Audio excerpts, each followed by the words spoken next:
gagaliti sa galit ito ngang mga Dabawenyo at mga taga-suporta ni former President Rodrigo Duterte sa naging pag-aresto sa kanya kaninang umaga paglapag niya sa Ninoy Aquino International Airport. At may na-interview tayo ng mga Dabawenyo kanina at sabi nila na kinokondina nila ang naging hakbang ng gobyerno na pag-aresto kay former President Rodrigo Duterte. At hindi lang mga Dabawenyo ang nakiisa dito sa pagkondina sa pag-aresto kay dating Pangulong Digong, pati mga taga-ibang lugar dito sa Mindanao. May nakausap din tayo kanina, taga-Basilan, taga-Tawi-Tawi, taga-Sulu, nang marinig nila ang balita na arestuhin na kahapon pa ng umaga.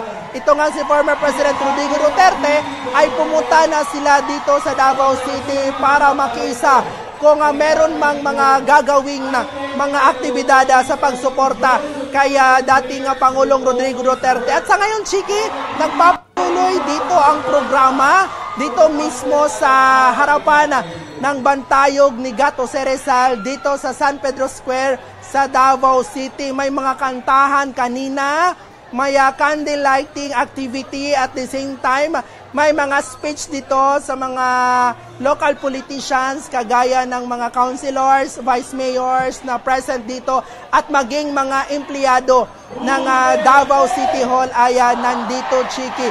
So ngayon, kung maririnig nyo sa aking likuran, sa aking background, ay sumisigaw sila ng katagang Duterte, Duterte, Duterte. At kanina rin ay sumisigaw din ang mga Dabawenyo dito na BBM resign. Yun yung mga panawagan nila ngayon sa gobyerno. Chiki?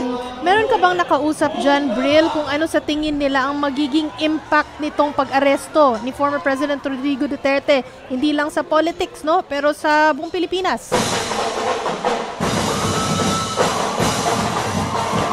Alam mo, Chiki, nakausap natin si Vice Mayor Melchor Kitain na kanina at sabi niya, Chiki, na politically motivated umano ang nangyari kay former President Rodrigo Duterte at maging sa pamilya Duterte at paggigipit din kay Vice President Sara Duterte.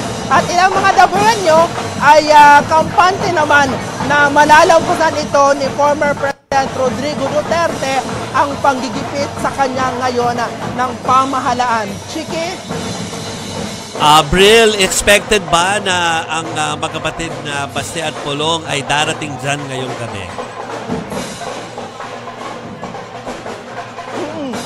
Jovi, alam mo, kanina pa tayo naghihintay dito na may pumunta galing sa pamilya Duterte kagaya ni Mayor Baste at ni Congressman Pulong. Pero hanggang sa ngayon ay hindi pa natin sila nahahagilap dito sa venue kung saan isinagawa ang lighting or candle lighting activity. Pero ayon sa ilan dito ng mga taga Davao City Hall ay anumang oras ay posibleng dadalo dito sa pagtitipon ang dalawang Duterte. Jovi? Real, may pahabol lang ako baka lang meron kang natanggap na informasyon tungkol kay Vice President Sara Duterte because I understand ikaw yung madalas na unang nakakakuha ng mga statements coming from the Vice President. Any info, any update about VP Sara? Alam mo, Maricel, base sa ating naka-informasyon galing sa ating reliable source, ngayong gabi sana ay papunta doon sa Basa Air Base. Ito ngang si Vice President Sara Duterte para puntahan yung dalawang piloto para bistatahin itong dalawang pilotong sakay ng hulog na FA-50 fighter jet ng Philippine Air Force or na disgrasya.